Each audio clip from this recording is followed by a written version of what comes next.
Wednesday, guys. We got another workout Wednesday for you today. We have Chris and Elvin with us, so wish us luck that we make it through the video. So we're going to be going over a single leg deadlift, Romanian deadlift, Roman deadlift, whatever you prefer to call it, but a variation of the deadlift on one leg.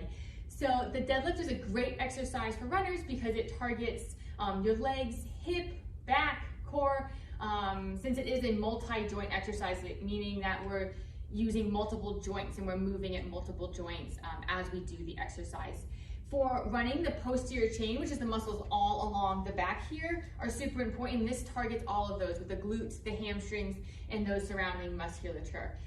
It's also super important to build the capacity of these muscles, since the faster you run and the more you run, the more we need these muscles to be strong, to be injury resilient, and just be able to tolerate the loads of running. So like I said, building that capacity so that we're not getting injured. With running, with just the nature of running, we're in a constant balance of load and capacity, with load being speed, how many miles we're running, how are we loading the body. That could be through strength training, that could be through cross training, anything like that. The load that we're putting on the body, and the capacity, which is what your body's able to handle. So with all of these exercises and workout Wednesdays and everything, we're working to build the capacity so it's over the load. We see injuries when that load increases above the capacity. So with this single leg deadlifts, I want you to think of it more as a hip hinge instead of a squat. So you're going to be hinging from your hips here, keeping your shoulders back, perfect line from your shoulders to your hips.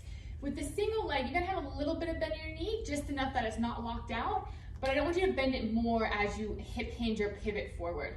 So if you're here, one common thing I see is that as you bring your hips down, you bend your knee more. I don't want to see that. I want to see that leg staying the same amount of bend throughout.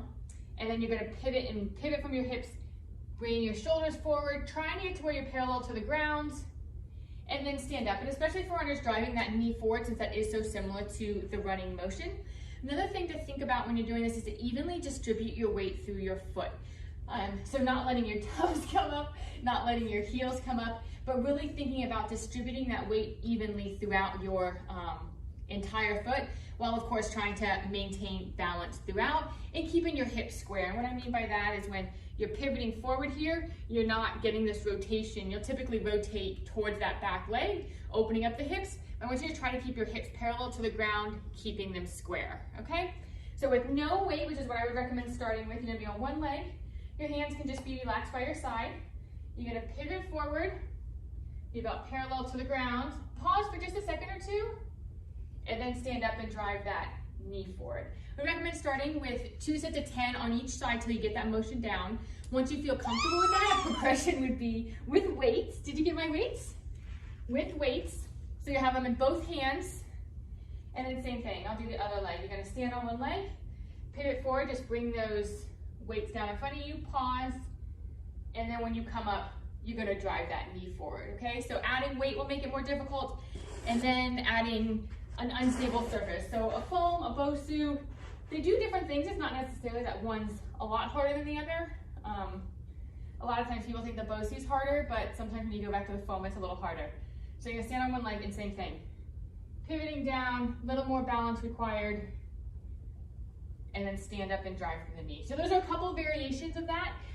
If even the single leg deadlift is pretty difficult for you, start with just both, standing on both feet, okay? And just pivoting forward, not bending your knees more as you pivot forward. So thanks for joining us on this Wednesday. Let me know if you have any questions, if you have any family members that join you with this exercise, and we'll see you guys next time.